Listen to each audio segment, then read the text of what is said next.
Bom momento, pessoal, tudo bem? Estamos aqui para mais uma aula nossa do curso de História da África. Queria pedir desculpas para vocês aí por ter postado a aula depois do período que a gente tem combinado, porque eu tive aqui questões no trabalho e tal, não consegui terminar antes, tá bom? Então, hoje é a nossa aula 7, a gente vai falar um pouco sobre o pedaço da África Austral, ou África Meridional, tá? Toda vez que a gente vê essa palavra meridional, quer dizer relativo ao sul, e austral também quer dizer relativo ao sul do mundo, né? Por isso que a Austrália, por exemplo, é um país que fica no sul, né? No hemisfério sul. Então, a África Austral é aquele pedaço do sul da África, tá? E a gente vai falar lá sobre o racismo e a libertação nacional nesse espaço geográfico, que foi o último da África a conseguir sua libertação nacional, né? E a perspectiva da raça aí é importante. Que não está funcionando aqui. Pronto, agora foi. Então, como eu estava falando, então essa parte do sul da África, né? Tem alguns países aí, né? A África do Sul é o mais conhecido, temos a Namíbia, Botsuana, Zâmbia, Zimbábue, tá? Lesoto, Suazilândia, Malawi, Moçambique, que o professor Gustavo falou para vocês na semana passada, também faz parte dessa região da África Austral, e Angola, que ele também falou, às vezes é colocado como África Austral, às vezes não, mas o importante aqui para nossos fins dessa aula hoje aqui, do ponto de vista geopolítico e geoeconômico, ela está inserida nesse espaço geográfico também da África Austral, tá? A partir de 1935, essa região do continente, passa a ser a mais importante no plano econômico, né? Tinha muitos recursos minerais, recursos naturais para extrair, né? E a partir de 1970, ela vai ganhando também progressiva importância no plano estratégico, tá? Geopolítico. Foi o último grande campo de batalha da questão racial no continente africano, tá? Então, tinha um conflito racial muito, muito pronunciado entre os brancos e os negros na África do Sul, né? Especialmente a partir da concretização do regime do Apartheid em 1948, tá certo? Na África do Sul. O Apartheid, pessoal, Apartheid é uma palavra de origem afrikaner, tá? Afrikaner é um idioma que é um dialeto do holandês, que é o idioma falado pelos brancos descendentes dos colonos holandeses lá da África do Sul, tá? Eles são um povo afrikaner, né?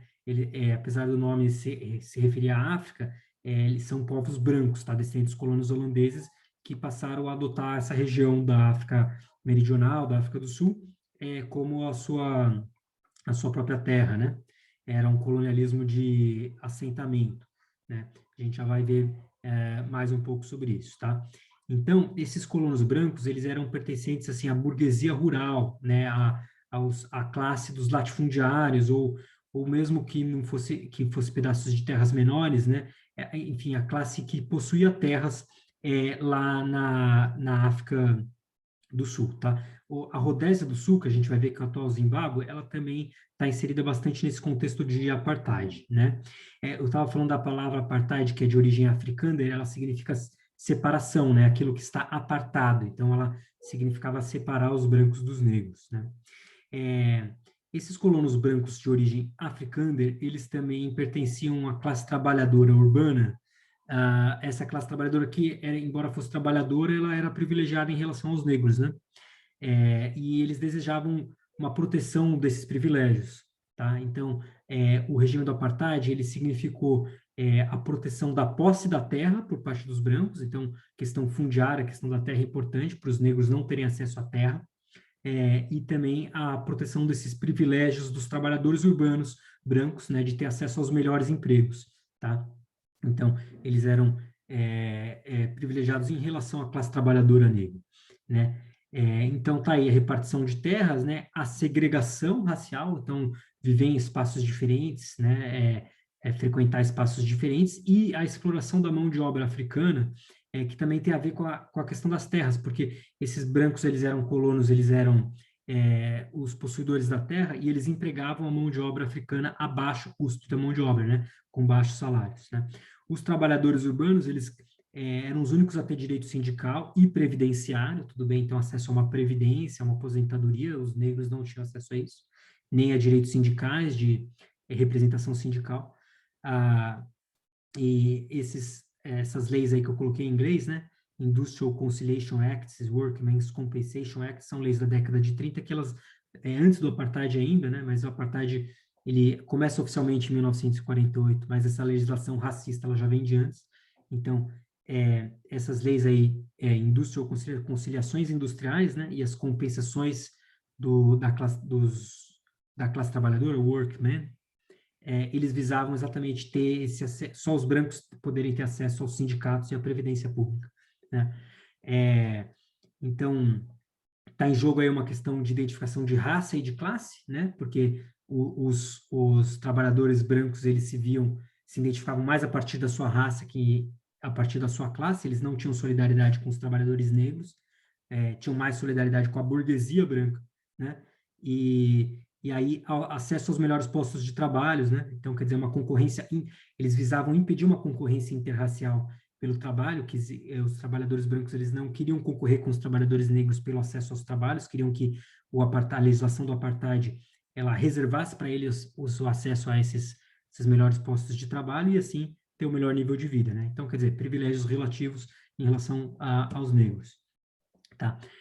Vendo um pouquinho das relações interregionais desses países, tá aí os países que eu falei lá no começo, né? Também tem a ilha de Madagascar, que vocês devem ter visto o filme, né? O professor Gustavo falou também um pouquinho na última aula de Madagascar, mas nós não vamos falar sobre ela hoje, tá? Então, o que acontece, né? Tinha, ó, podem ver aí que eu coloquei Basutolândia, é o atual Lesoto, que está aqui no mapa, Lesoto, né? Bechuanalândia é a atual Botsuana, que esses países eles foram mudando de nome a partir das suas libertações nacionais, tá bom? E a Suazilândia, esse país aqui, né? Eles se formaram como assim bantustões, né? Então, eles eram lugares que você pode ver que os países, a maioria são pequenos, né? Também o Malawi, Suazilândia e Lesoto. Então, eram regiões superpovoadas, assim, um território pequeno, mas com uma grande população negra, né? Então, eles fecharam os territórios desses países, ó, e aí a gente vai ver como se processou depois a questão da mão de obra migrante, tá? Então, por que bantustões? Eram povos bantus, né? Esses povos da região da África Austral, né, os povos nativos, né? São povos bantu, tá? E aí, a Rodésia do Norte, que é a atual Zâmbia, a Nyasilândia, que é a atual Malawi aqui, né? E Moçambique e Angola. Então, o que aconteceu? Se formou um sistema de imigração, né? Quer dizer, todo ano, centenas de milhares de trabalhadores desses países que eram países dependentes, né? Eles eram recrutados, iam lá as pessoas que eram ligadas às minas e às propriedades rurais e às usinas da África do Sul e da Rodésia do Sul, né? Que é o atual Zimbábue, que eram os países mais ricos, contratavam essas pessoas para trabalhar por 12 meses, 18 meses, e elas eram atraídas por essas oportunidades econômicas, né, por salários melhores. Chegou a ter também, principalmente no caso das colônias portuguesas e em Moçambique, recrutamento à força dessa força de trabalho, né? Então, por que eles eram atraídos? Eles cruzavam a fronteira desses países, né, eles faziam esses contratos de 12 meses, tal, então saíam de Lesoto, Suazilândia, né, todos esses países mais pobres, iam para a África do Sul aqui, e o Zimbábue aqui, que era a Rodésia do Sul na época, que eram os países que tinham essas usinas, as propriedades rurais e as minas. Então, iam lá, trabalhavam, né, e depois voltavam para os seus países natais. E o que acontece? Como eu falei, né, que os países eram superpovoados, então tinha poucas oportunidades nesses países, poucos recursos, né? Então, assim, eles primeiro fechavam essas populações em regiões que não conseguiam, colocavam muita gente no mesmo espaço e os recursos desses lugares, inclusive os recursos do ponto de vista da terra, tá, não eram suficientes para manter essa população. E aí eles não tinham alternativa a não ser ir trabalhar nesses outros lugares, né, nos países mais ricos. E isso desintegrou, né, as famílias, as comunidades tradicionais desses países de origem, tá bom? Isso foi responsável por desintegrar esse sistema de imigração, né, as formas tradicionais que eles tinham de vida antes do colonialismo, tá certo? Vamos só fazer uma pausa para falar assim da União Sul-Africana, que é importante dizer, né? Então, país que deu origem à África do Sul, tá? Que tem essa bandeirinha aqui que hoje ela é associada ao regime do apartheid, tudo bem que era a bandeira da África do Sul na época. Essa região é muito diferente do resto da África, porque, como eu falei, ela recebeu colonos brancos, né? Que eram pessoas que foram colônias de assentamento, elas foram lá com o intuito de tocar a sua vida ali. Então, teve uma coisa complicada, né? Porque assim, expulsou os habitantes da terra, que eram negros, para esses lugares que eram os Bantustões, tomou conta da terra e aí ficou por gerações, né? Queriam fazer sua vida a partir desses lugares, tá? E eles tinham formado, no século XIX, dois estados, que era a República Sul-Africana, tá? Que durou de 1852 a 1902, e o Estado Livre de Orange, 1904 a 1902, tá? O Estado Livre de Orange aqui, e a República Sul-Africana é essa região do Transvaal, né? Então, eram descendentes de holandeses, tudo bem? E eles eram chamados boeres, tá certo? Chegaram na África do Sul a partir do século XVII, falantes de Afrikaner, né? E aí, a partir do século XIX, foram os ingleses que começaram a chegar nessa região. Então, tinha uma disputa também entre os Afrikaners e os ingleses, tá? Uns falavam Afrikaner, outros inglês. Que ficaram, sobretudo, nessa região do Cabo, da colônia do Cabo, né? Cabo da Boa Esperança, que tem aqui nessa pontinha a cidade do Cabo, e aqui na colônia de Natal, né? Então, a República, quer dizer, a União Sul-Africana, ela é formada a partir da união desses 4 estados, que eram 2 colônias britânicas e 2 estados independentes, que eram os africanos, né? E foi formada em 1910, né? Pela união desses aí, mas ela era subordinada à coroa britânica, certo? A rainha da Inglaterra, então fazia parte do Império Britânico também.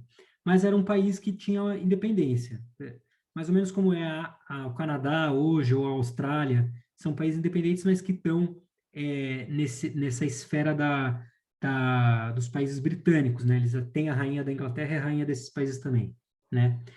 A união desses grupos, como eu falei, né, dos africanos e dos ingleses, era uma união frágil, mas ela estava assentada sobre esse conceito da supremacia branca. Então, eles têm uma disputa entre eles, que eram os 2 brancos, né? Os 2 grupos eram brancos, mas eles disputavam entre si, mas o consenso que os unificava era a supremacia branca em relação aos negros, né? Os ingleses, que eram dominantes nessa época, eles eram representados pelo Partido Unido, tá? Era um partido que tinha, e os africâners pelo Partido Nacional Reunificado, que era um partido africâner, né? A Segunda Guerra Mundial, ela representou um boom econômico nessa região, né? Porque isso aconteceu também bastante com o Brasil, né? Teve uma desorganização das importações europeias, que os países importavam das indústrias europeias, e aí eles começam a produzir para si mesmos, né? Começa a nascer uma indústria na África do Sul, no caso, para substituir as importações que vinham da Europa. E aí surge uma burguesia industrial urbana que é de origem inglesa, né? Ela estava interessada em produzir para o mercado africano. Então, para ela, interessava o quê? A incorporação relativa dos negros, porque eles seriam um mercado consumidor dos seus produtos, né? Agora, para os africanos, eles não interessava isso, porque eles eram, lembra que eu falei, ou trabalhadores brancos, então eles não queriam disputar com trabalhadores negros, eles queriam uma reserva do mercado de trabalho, ou então os proprietários de terra, que queriam usar da mão de obra dos trabalhadores negros a baixo preço, baixo custo de mão de obra, né? Quer dizer, pagar pouco para os africanos trabalharem lá, né? Então, os africanos, eles queriam a segregação, e os ingleses, eles queriam uma integração relativa também, né? Então, estava se rompendo esse consenso que eles tinham na supremacia branca, né? Insinuava-se uma aliança, de fato, entre a burguesia branca inglesa das cidades e essa classe média negra, a nova classe média negra que estava ascendendo, e o proletariado negro também, né, em oposição àquela coalizão tradicional entre a burguesia rural, certos proprietários de terra, e a classe operária branca, ambos, né, majoritariamente afrikaner, né, ou afrikaner, né, como é conhecido na própria língua deles. E aí, essa possibilidade dessa aliança entre a burguesia branca inglesa e os negros, ela gerou uma reação nos afrikaners que levou à vitória do Partido Nacional Reunificado, que era esse partido de maioria africana nas eleições de 1948, e aí tem o início do regime do apartheid, tá? Só um ponto aí importante, a União Sul-Africana, ela, né, assim, sobre esse domínio africano, que tinha uma contradição com os ingleses, em 1961 ela acaba declarando independência total da África do Sul, então ela sai dessa esfera do Império Britânico, né, se torna uma república, então não tem mais a rainha da Inglaterra, se retira aí da Commonwealth britânica, que é como se chamar desses países dessa esfera britânica aí da rainha, né? Então, a partir desse momento, se aprofunda o regime do apartheid, que nós vamos ver daqui a pouco. Tá aí o mapinha de novo. Então, vamos lá, as forças motrizes da mudança, né? Nesse período a mudança, eu estou dizendo aqui, já é uma libertação nacional, tá? A resistência dos africanos negros, né? De 1948 a 1960.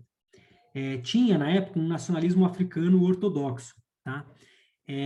Que acontece? No fim da Segunda Guerra Mundial, que termina em 1945, com a vitória soviética sobre as forças imperialistas e colonialistas da Alemanha, da Itália, do Japão, passa a ter um grande prestígio o comunismo e passa a ter uma ascensão das forças anticoloniais no mundo. A partir daí que começa a ter essas independências africanas que a gente vem conversando, né? Então, a correlação de forças depois da Segunda Guerra Mundial, ela começa a se voltar contra o imperialismo e o colonialismo e o racismo, né? Passa a ter iniciativa, né, na luta internacional entre os países, a luta de classe, as forças do anticolonialismo, né?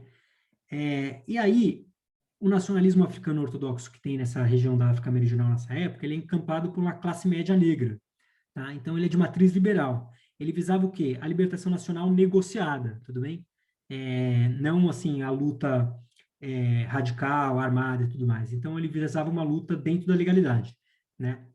Uma luta pacífica, tá? Na África do Sul, a gente tem nessa época a formação do African National Congress, tá? ANC, ou então tradução Congresso Nacional Africano. A gente vai chamar a partir de agora de ANC, né? Que é esse símbolo.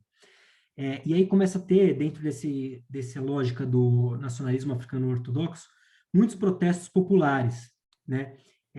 E começa a rolar uma unidade entre os negros, os mestiços, que na África do Sul eles são chamados de colored, que é pessoas de cor. Pessoas de cor é um termo que na África do Sul não tem o mesmo significado que o Brasil, né? E ele não é um termo racista, ele significa as pessoas mestiças entre brancos e negros, tudo bem? Aqui no Brasil, o movimento negro ele tem uma percepção de não utilizar essa categoria de mestiços, né?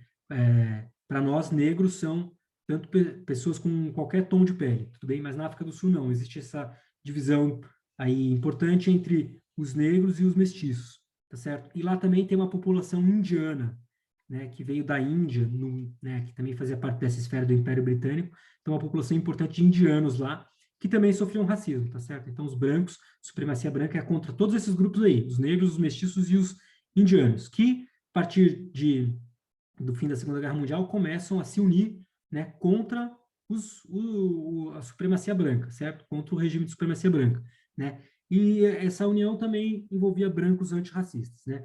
E isso leva à reação do governo e à edificação do regime do apartheid, né?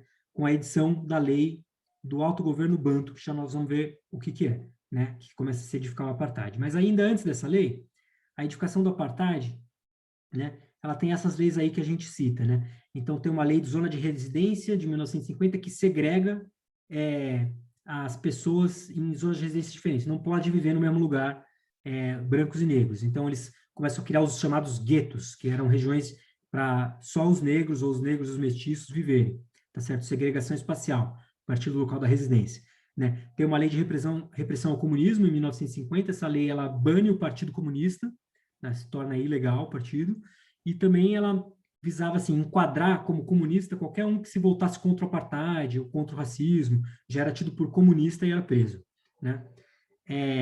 A lei da mão de obra indígena, aí sobre a gente usar o termo indígena, que é um termo usado na literatura que trata de África Meridional, tá? Ele significa o quê? No contexto da África Meridional, indígena significa os nativos africanos, tá? As pessoas negras. Por quê? Porque indígena é uma palavra que tem essa conotação também de quem é da terra, quem é nativo da terra, tá? Então, indígena para nós tem duas conotações, né?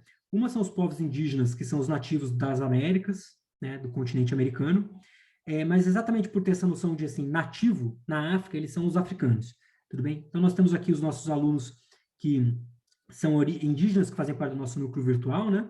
Que são das várias nações indígenas que estão presentes no território brasileiro, e é importante a gente fazer também essa pontuação, né? Então, quer dizer, quando a gente fala do racismo na África Meridional, a gente está falando dos povos negros, né?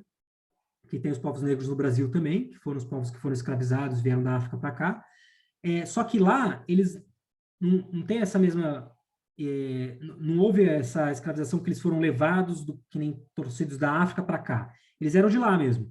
Então, a exploração, a opressão sobre os africanos, no contexto do continente africano, ela guarda semelhanças com a opressão e exploração que teve aqui sobre os indígenas, tá certo? Porque os brancos chegaram lá e tomaram as terras deles e exploraram os trabalhos deles, dos africanos. Da mesma forma como chegaram aqui e exploraram o trabalho dos indígenas e tomaram a terra dos indígenas, né? Os nossos alunos indígenas sabem muito bem disso. Então, quer dizer, no contexto africano, tem uma semelhança também com o que foi a colonização do Brasil, tudo bem? Inclusive no nome, porque esse é o nome da lei mesmo que tem lá, Lei da Mão de Obra Indígena, esse é o nome da lei, né, de 53. Então, que essa lei dizia? Ela não dava direito à sindicalização, à formação de sindicatos e à negociação coletiva, quer dizer, o sindicato, coletivamente, em nome de todos os trabalhadores, negocia com o patrão, né? Então, os indígenas, ou seja, os africanos, não tinham direito a esses direitos, né? Também tem uma emenda ao Código Penal de 1953, né, que criminaliza a crítica à legislação repressiva, tá certo? Então, se você critica essa legislação do apartheid, isso em si é considerado um crime, tá? E aí tem também a lei de minas e usinas, que também é aquela coisa de não dar acesso dos negros aos postos qualificados. Não podia aceder aos postos de trabalho mais qualificados nas minas e usinas. Eles só podiam ser a mão de obra mais baixa, aquela que é contratada por baixos salários, para realizar os trabalhos mais pesados, tudo bem? A lei do autogoverno Banto, né, tá aqui, ó, vamos voltar aqui só para ver, lei do autogoverno Banto, tá? Esse pedaço, vamos para lá de novo. Ela é uma lei que é importante na edificação do apartheid, porque ela cria esses bantustões que a gente já falou lá sobre Lesoto e Suazilândia, né? Que é esses países que estão escurecidos aqui, porque são outros países, não fazem parte da África do Sul. A África do Sul é isso aqui, e a Namíbia é esse pedaço que nós vamos falar já daqui a pouco, porque ela era uma colônia da África do Sul. Então, o governo da África do Sul, dentro da própria África do Sul e da Namíbia, que era a sua colônia, eles criam esses bantustões, né, que são os coloridinhos aqui, que eram regiões fechadas para os negros morarem, né, para os indígenas, os bantus, os povos bantus, né? Então, a cor aí está de acordo com a etnia de cada povo, tá? Tem os povos Zulu, Soto, Xhosa, Tswana, né? Daí vem Botsuana, né? Que é um país, Tsonga e Venda, tá? Eram reservas, né? Que eles fechavam e trancavam os povos bantus lá. Inclusive, parecido com a experiência de reservas que teve na América do Norte, né? Nos Estados Unidos e no Canadá, as reservas indígenas. Aliás, um parênteses, recentemente foi descoberto aí que no Canadá a repressão sobre os indígenas, eles deixavam eles nessas reservas, o Canadá que, aliás, também fazia parte dessa esfera do Império Britânico, tá, da Rainha da Inglaterra e tudo mais, né, então a gente vê semelhanças aí no mundo inteiro. Descobriram no Canadá, tem um mês mais ou menos, porque eles fechavam os indígenas em escolas, que eram escolas que visavam ocidentalizar os indígenas, né, não eram as escolas organizados pelos próprios indígenas, mas eram organizados pelos brancos para aculturar e fazer um genocídio cultural, né? Um etnocídio, assim, das culturas indígenas do Canadá. Descobriram, numa dessas escolas, né, que existe ainda o edifício, mas as escolas foram fechadas, uma cova coletiva com centenas de ossadas, né? Então, ou seja, eles matavam também as crianças e jogavam nessas covas coletivas, tá? Tá dando uma questão, isso na luta indígena lá no Canadá atualmente. Quem tiver interesse pode pesquisar aí. Tudo bem?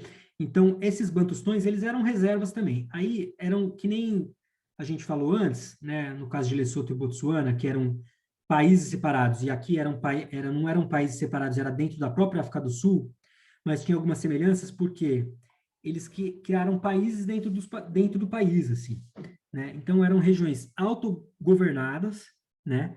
Eles tinham alguma autonomia interna, então, inclusive, tinha um discurso por parte do governo da África do Sul de que isso era bom para eles, porque ia ter um autogoverno e atingir o desenvolvimento de forma autônoma.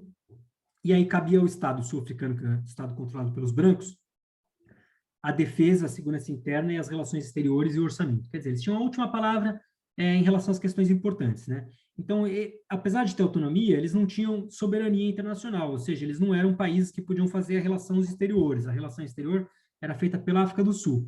Na prática, eles trancavam essas pessoas dentro desses estados aí, e para circular pela África do Sul, eles tinham que ter passaporte, tudo bem? Então, para sair do Bantustão e circular na África do Sul, que era o próprio país deles mesmo, eles tinham que ter um passaporte interno, um passaporte de circulação interna, tá? E isso significa que eles não tinham direito à cidadania, né? E eles podiam ser deportados para o seu Bantustão, né? Que é a terra natal. Então, se você está fazendo uma agitação política e o governo da África do Sul não concorda, ele te deporta para o seu Bantustão, uma deportação dentro do próprio país, né? É, Em Israel, atualmente, pessoal, rola mais ou menos isso, tá? Com a Cisjordânia e com a faixa de Gaza, que são regiões autônomas dentro do Estado de Israel, né? E que tem que ter, para circular internamente, também tem restrições para eles, né? E são países que não têm a soberania internacional, né? Então, na verdade, entre o regime de Israel lá e o apartheid tem muitas semelhanças, tá? De novo, economicamente, esses bantustões eram superpovoados, né? Muita gente, né, dentro deles, para um território pequeno, com poucos recursos, tá? Não podia se sobreviver sozinho, economicamente, era subdesenvolvido, tinha pobreza e desemprego. E aí os jovens africanos não tinham outra solução que não fosse trabalhar como migrantes por baixos salários no território dos brancos na África do Sul, né? Desculpa aí, esse negócio eu não consegui tirar para vocês conseguirem ler, né? Mas, enfim, depois eu mando para vocês lá. Se a gente voltar, dá para ver por aqui, ó. Né? Tá aqui. Certo? Aí, a gente é importante falar sobre na luta contra o apartheid, tinha as divergências também que começaram a surgir no seio desse movimento nacionalismo ortodoxo, tá? Nacionalismo africano ortodoxo, e começa a ter divergências entre eles. Então, o ANC, que era liderado pelo Nelson Mandela, ele tinha uma política mais voltada à multirracialidade. Ele queria construir um Estado que fosse para os negros e para os brancos, uma nova África do Sul, que todos viveriam em harmonia, né? E aí existe um racha interno, porque um grupo de militantes não concorda com isso, rompe com a ANC e funda o Pan-African Congress, né? PAC, Pan-African Congress, que é o Congresso Pan-Africano, né? O líder principal era o Robert Sobukwe, e ele advogava o panafricanismo, que a gente já vem falando sobre o panafricanismo há várias aulas, né? E o fim da supremacia branca, né? E aí também tinham dirigentes importantes desses bantustões, então os bantustões tinham autonomia política, eles elegiam seus próprios dirigentes, né? Que eles queriam uma solução que fosse a independência dos bantustões, tá? Então, tem o Matanzima, no Transkei, que é um bantustão, e o Buthelezi, no KwaZulu, dependência dos bantustões, tá? Vamos falar sobre a Federação da Rodésia e da Niacilândia, né? Então, a gente falou que tinha a Rodésia do Norte, a Rodésia do Sul e a Niacilândia, né? 1953 a 1963.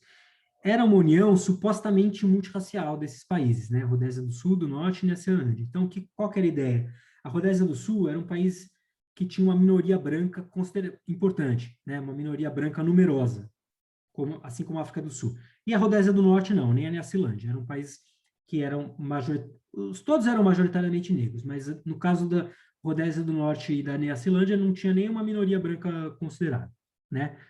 É, no, Essa federação, é importante falar que depois da guerra teve esse boom econômico que atingiu a África do Sul, também atingiu a região lá da Rodésia. E aí teve uma grande migração branca, principalmente para a Rodésia do Sul. Então, se formou aí uma, uma minoria branca numerosa, né? E aí, por que ela era multirracial? Os britânicos queriam falar, assim, como tinha essa oposição na África do Sul entre os ingleses e os afrikaner, que eram os favoráveis ao apartheid, os ingleses queriam fazer um Estado multirracial nas fronteiras da África do Sul, né, que fazia fronteira com a África do Sul, para dizer, assim, que a multirracialidade ela poderia funcionar, né, então interessava para eles isso.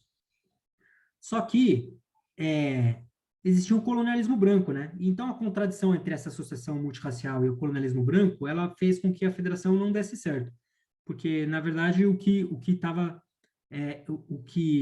o consenso dos brancos era em torno da supremacia branca, né?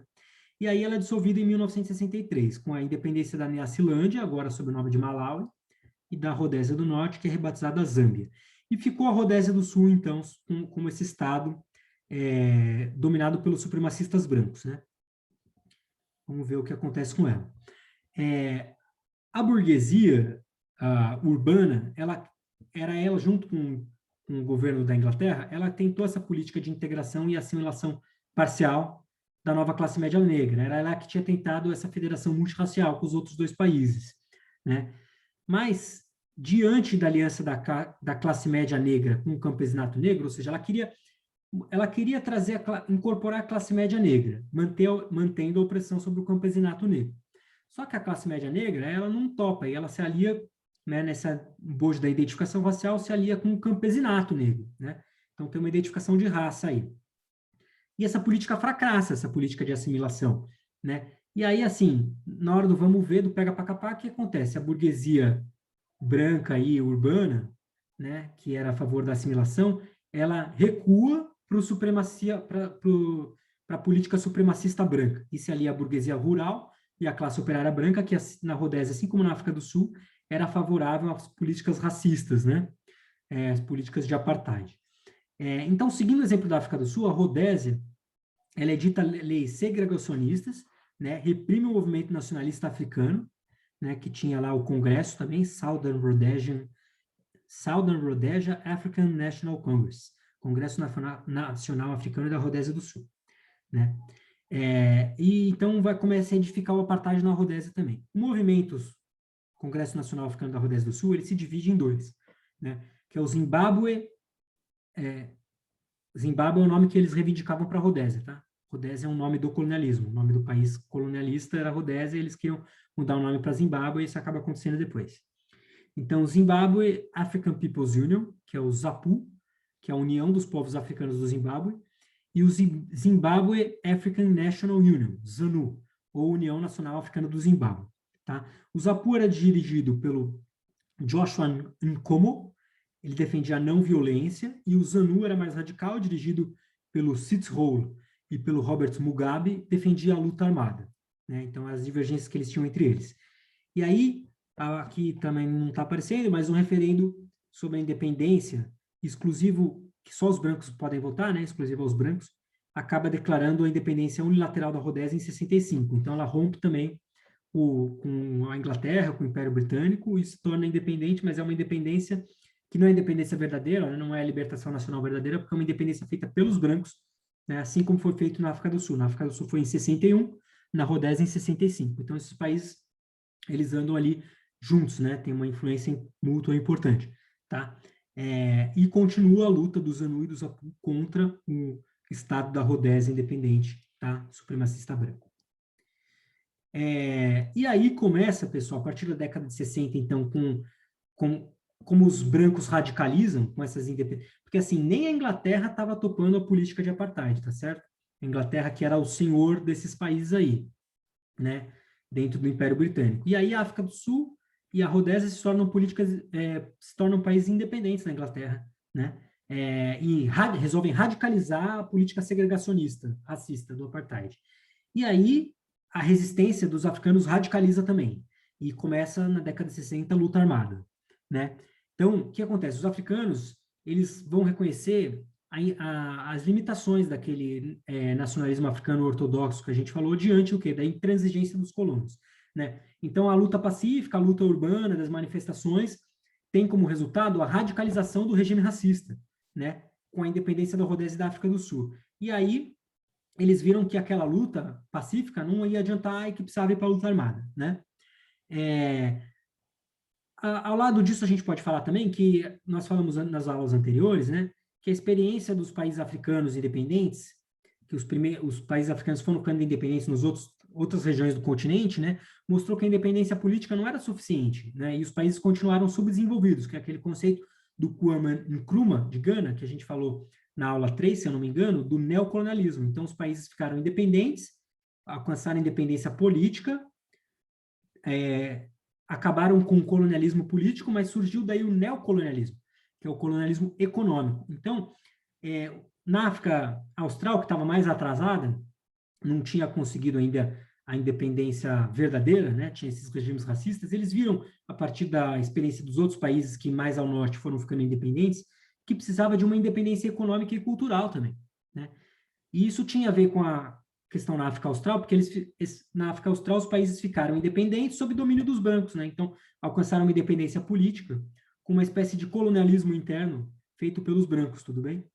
Então, esses países eles eram colônias de povoamento multirraciais na África do Sul e na Rodésia. Então, o que foi visto era que é o seguinte: a verdadeira independência implicava no desmantelamento das instituições existentes e na transformação radical dos modos de produção, da propriedade e das estruturas sociais. Então, não bastava essa independência em relação à Inglaterra.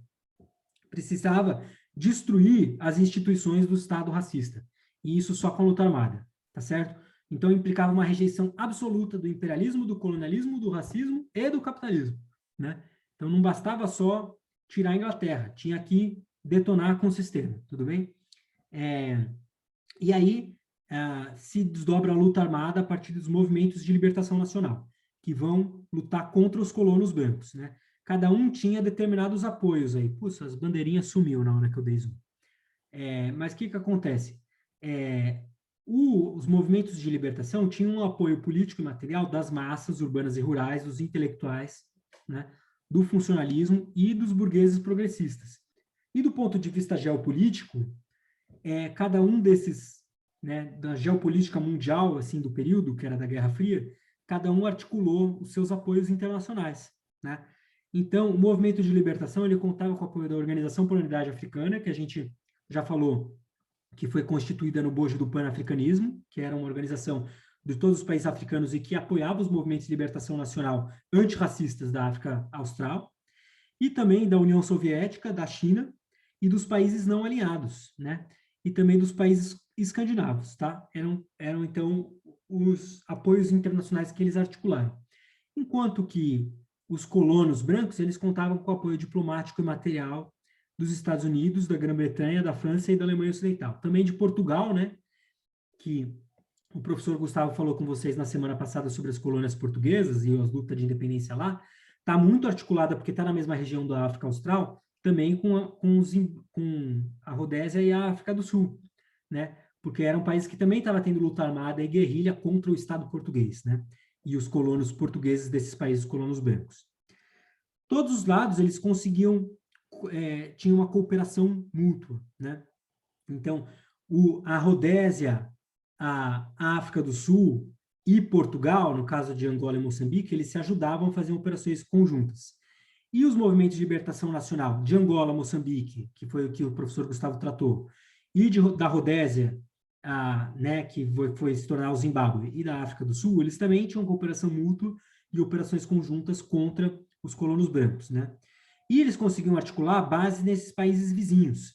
Então, a gente viu agora há pouco que a Zâmbia, né, se tornou, quando quebrou a federação da Rodésia e da Nyasailândia, a Rodésia do Norte se tornou a Zâmbia. E a Zâmbia apoiava os movimentos de libertação nacional, né, que podiam ter bases lá de treinamento, tá certo? E lugares também para eles organizar as operações de guerra, de guerrilha. E a Tanzânia, que era o país dirigido pelo Julius Nyerere, que a gente falou também na aula 3 sobre o pan-africanismo, ela também era um país que dava apoio, e eles tinham bases lá, tá certo? Quando o professor Gustavo falou para vocês que em 75, Angola e Moçambique ficam independentes, né? Conseguem vencer a guerra contra o colonialismo português. E a partir daí, eles também passam a dar apoio à luta de libertação nacional que prosseguiu na África do Sul e no Zimbábue, né? Na Rodésia. Então, Angola e Moçambique, quando se tornam independentes, passam a ajudar também esses países, tá certo? Essas lutas, né? É isso aí, ó, que eu estava falando. Então, em 75, tem a independência de Angola e Moçambique. Agora vamos ver, né, já caminhando para o fim da nossa aula, os casos dos 3 países aqui que a gente vem falando, tá? A Zimbábue, né, que era a Rodésia se tornou Zimbábue, da África do Sul e da Namíbia. Então, o Zimbábue, a gente já falou que teve a declaração unilateral de independência, né, não reconhecida pela Grã-Bretanha em 1965, né, Grã-Bretanha ou Inglaterra, como vocês quiserem. O ZAPU, ele opera, então, desde a Zâmbia, né, a Zâmbia a gente falou que dava apoio, e o ZANU opera desde Moçambique, a partir da independência de Moçambique, né, e eles criam juntos o United African Council, né, ou Conselho Nacional Africano Unido, que é dirigido pelo Monsenhor Muzorewa, que buscava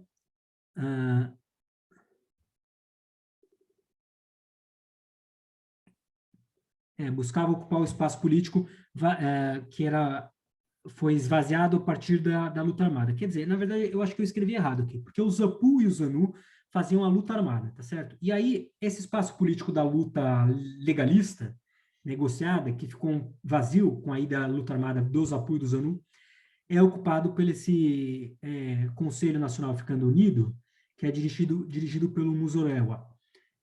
Ocupa esse espaço vazio. Sob pressão da África do Sul, da Grã-Bretanha e dos Estados Unidos, o presidente da Rodésia, que era o branco, né? É esse aqui, viu? Ian Smith, ele aceita libertar os prisioneiros para participar das negociações, né? E as negociações fracassam. Nisso, a luta armada está continuando, tá? O Nkomo e o Robert Mugabe, que eram os líderes dos Apu e dos Anu, eles continuam as operações da luta armada, denunciam as negociações, tá? E eles constituem a chamada Frente Patriótica, né? FP. Então, o Smith, o Muzorewa, o Sithole e o Sithole, que lembra que a gente tinha falado, que ele era aliado, ele participava junto com o Mugabe do ZANU, mas ele sai e eles vão fazer essas negociações, mas as negociações fracassam e elas não tinham a participação dos Apu e do ZANU. Tudo bem que boicotaram as negociações, denunciaram ela como uma escrutice política e jurídica. Tudo bem, coloquei essa palavra e era isso mesmo que eles disseram, né? E a situação só é destravada em 79, quando os Apu e os ZANU aceitam participar das negociações, né? Põe-se de acordo com uma nova Constituição. Eles fizeram uma Assembleia Nacional Constituinte que ia ter 80 deputados negros e 20 brancos, né? E realizam as eleições, e a Frente Patriótica, né, que era a união dos Apu e dos ZANU, vence as eleições e o Robert Mugabe torna-se primeiro-ministro. Está aqui a imagem, esse aqui é o Robert Mugabe. Tá, em 1980 ele se torna primeiro-ministro, inclusive está lá desde então no comando do Zimbábue. O país é rebatizado Zimbábue, tudo bem?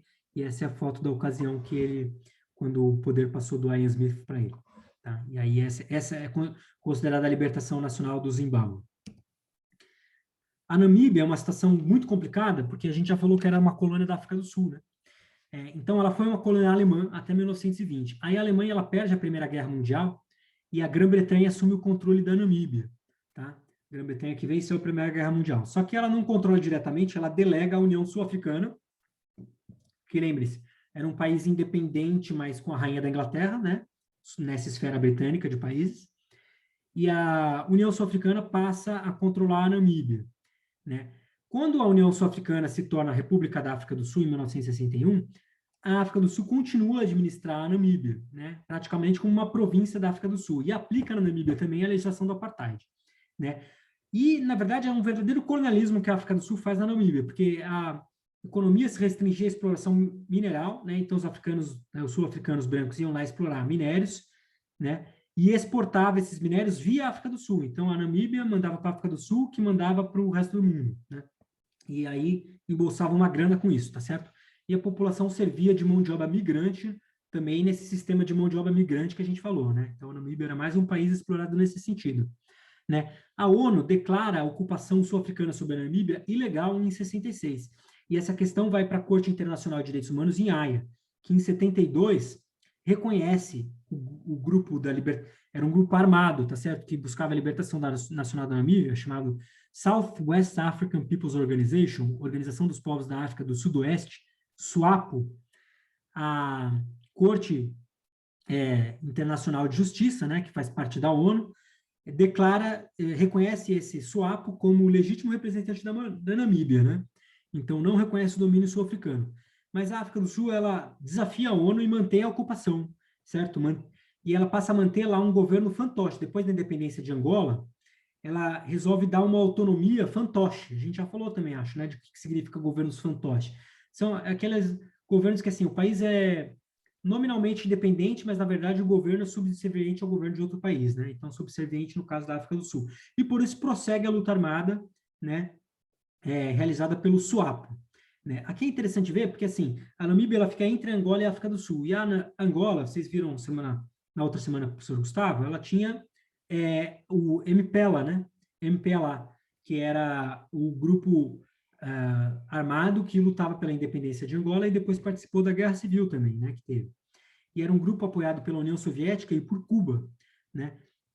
Então, esse grupo também ajudava o SWAPO na Namíbia, né? E aí tem essa presença também de tropas cubanas em toda a região, tá? Então, com a ajuda dessas tropas, veja só, né? Cuba é um país do sul global, um país pobre, mas que envia tropas para ajudar os movimentos de libertação nacional, né? Na África, tá certo? Eles resistem, né? Resistem com essa ajuda dos cubanos e dos angolanos. E acaba tendo a independência da Namíbia, independência total em relação à África do Sul, e a vitória eleitoral do SWAPO em 1990, tá? E agora vamos fechar com a África do Sul, né? Então, a gente parou lá, quando a gente estava falando antes da África do Sul, nesse período em 61, quando ela vira independente da Grã-Bretanha, né? Uma independência feita pelos brancos. E aí os brancos reforçam o regime de apartheid a partir daí, né? Então, em 60, o PAC, né, que é do Sobukwe, que é aquele que tinha rompido com o ANC do Mandela, ele conclama a população a protestar contra o apartheid, queimando aqueles passaportes internos que eu falei que tinham. Então, eles fazem grandes manifestações que eles queimam os passaportes internos para protestar contra o apartheid, né? E após um dia de protestos, num lugar que tinha os guetos também, né, pessoal, que eram bairros ou cidades segregadas, né, que só viviam os negros, também super povoados, subdesenvolvidos, muito pobres, né? É, é, tipo favelas mesmo, né? Mas eram guetos, porque eram segregados.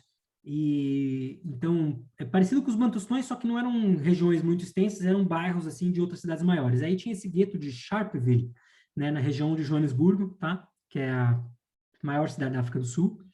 E após um dia de protesto aí em 1960, a polícia abre fogo contra os manifestantes, abre fogo de verdade, né? Tem até uma questão que o cara que estava fotografando, né, com as fotos que tem desse episódio, ele achava que era balas de borracha, mas era balas de verdade. E a polícia mata 69 pessoas e fere 180, tudo bem? Mata 10 crianças e 8 mulheres. Ficou conhecido como Massacre de Sharpeville, né? E aí o governo passa a endurecer mais ainda as leis do apartheid e a repressão, a partir daí, né? E aí, com esse endurecimento, a luta ela recua um pouco, né? Mas por pouco tempo, assim, já meados para o final da década de 60, uma nova geração de estudantes sindicalistas, ele volta a organizar a luta, e a luta armada no campo também, que era feita pelo PAC e pelo ANC, ela continua. Uma liderança importante desse momento é o Steve Biko, que era um estudante de medicina na Universidade de Natal. Existia uma organização estudantil multirracial, cara, tanto para brancos quanto para negros, mas na verdade ela era racista, tá? Nesse período. E aí o Steve Biko, ele organiza um rompimento dos estudantes negros com essa organização e funda uma organização auto-organizada pelos negros, né? Que é a organização chamada Organização dos Estudantes da África do Sul, ou South African Students Organization, né? E ele se torna presidente dessa organização, né?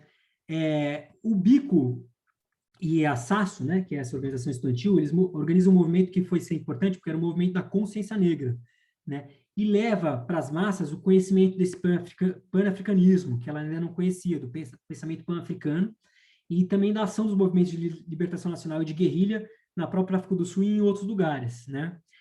Então, leva a todos aqueles pan-africanistas que a gente falou, né, o Nkrumah, Frantz Fanon, Amilcar Cabral, também o Malcolm X, né, dos Estados Unidos, eles levam o pensamento desses caras, os livros, para as massas, né? Essa organização de estudantes. E a ação militante, ela é retomada com uma aliança operário-estudantil, porque a SASO, ela se organiza junto com organizações operárias também negras, também, que eram organizações auto-organizadas, né, sem a presença desses operários brancos racistas, e umas organizações de estudantes também, desse gueto de Soweto, que ficou famoso, né?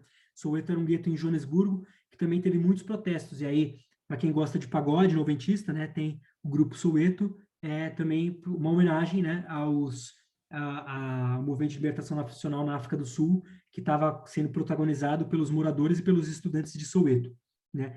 E aí gera uma série de greves e manifestações, e aí o governo invoca uma lei antiterrorismo que tinha, prende o Steve Biko, prende outros dirigentes estudantis e operários, né? E o Biko é assassinado sob tortura na prisão em 77, tá? Essa imagem aqui é de um cartaz da campanha de solidariedade e de libertação do Steve Biko, né? Antes dele morrer, ser assassinado, né? Então tá aqui o Steve Biko rompendo os grilhões. E em 76, né, tem uma nova onda de manifestações e greves que varre o país, em particular o bairro de Soweto que a gente falou, né? O governo endurece de novo a repressão, mas as manifestações continuam, a luta armada continua, né, dirigida pelo ANC e pelo PAC, e começa a ter uma pressão internacional cada vez maior pelo fim de apartheid, do apartheid, né, que começa a se desintegrar a partir de 89.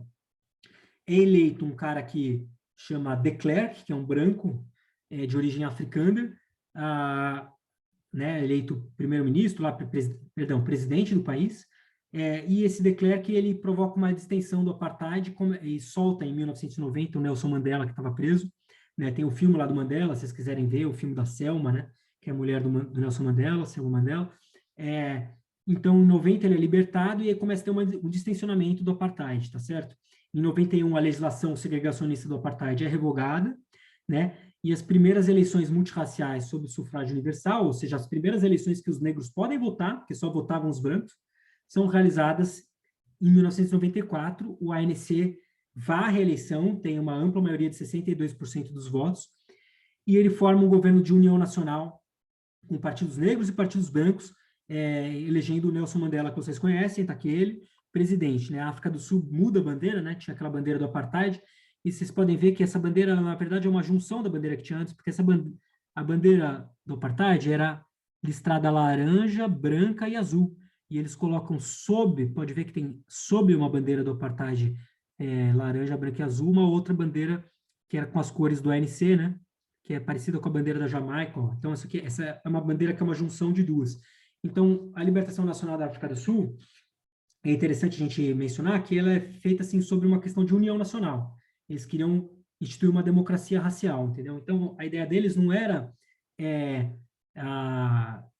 expulsar os brancos, matar todos os brancos, era fazer um governo de união nacional com os partidos brancos também, né? Então, é muito mencionado essa experiência de transição na África do Sul, né? Tentar reunificar novamente uma nação que estava dividida entre brancos e negros, tá? No Zimbábue tem uma experiência parecida, mas recentemente, na década de 2000, isso tem uma virada lá no Zimbábue diante de manifestações dos negros. Então é interessante comparar os dois, porque como na África do Sul teve essa questão da União Nacional, não foi feita reforma agrária, então não foi tocada a questão da terra, certo? E aí os brancos continuaram sendo os majoritariamente proprietários de terra. Então, embora os negros tenham o poder político no país, podem ver que o ANC elege todos os presidentes, os governos são de maioria negra, os presidentes são negros e tudo mais, economicamente, as classes mais abastadas do país, os proprietários de terra, tal, continuam sendo os brancos até hoje, né? Então, se você pegar gráficos aí da renda, os brancos são os mais ricos da África do Sul, né? E no Zimbábue estava acontecendo isso também, mas sob protestos na década de 2000, os negros começaram a invadir as terras dos brancos, né? E fazer uma reforma agrária à força, assim, tipo um MST, entendeu? Invadia e tomava as terras. E aí rolou uma apreensão, assim, o que ia acontecer, né? Como é que o governo ia se posicionar, o governo do Robert Mugabe. E o governo, ele, ao invés de reprimir essas manifestações do sem terra, dos negros, ele aproveita essas manifestações para radicalizar e encampa a reforma agrária, né? E o Zimbábue é um dos países que tem uma experiência recente de reforma agrária mais radical que tem. Fez uma reforma agrária radical, a população branca do Zimbábue caiu, porque eles foram tudo embora, foram se exilar na Inglaterra, na África do Sul, né? E aí o campesinato negro tomou conta da terra, né? Então, essa experiência também é estudada, deveria ser mais estudada aqui no Brasil, para a gente pensar a nossa reforma agrária também, né? E a questão de terras indígenas e tudo mais. Então, é interessante a experiência do Zimbábue a gente mencionar aí rapidamente, tá bom? Então é isso, pessoal. Obrigado aí. A aula deve ter ficado bastante longa, nem sei há quanto tempo estou falando mais. Eu usei hoje o livro, o último volume lá, que é desde 1935, né, o volume 8 da coleção História Geral da África, como bibliografia, tá? O capítulo que fala da África Austral, da independência política na África do Sul. E agradeço vocês aí. Até a próxima oportunidade. Beleza? Um abração aí.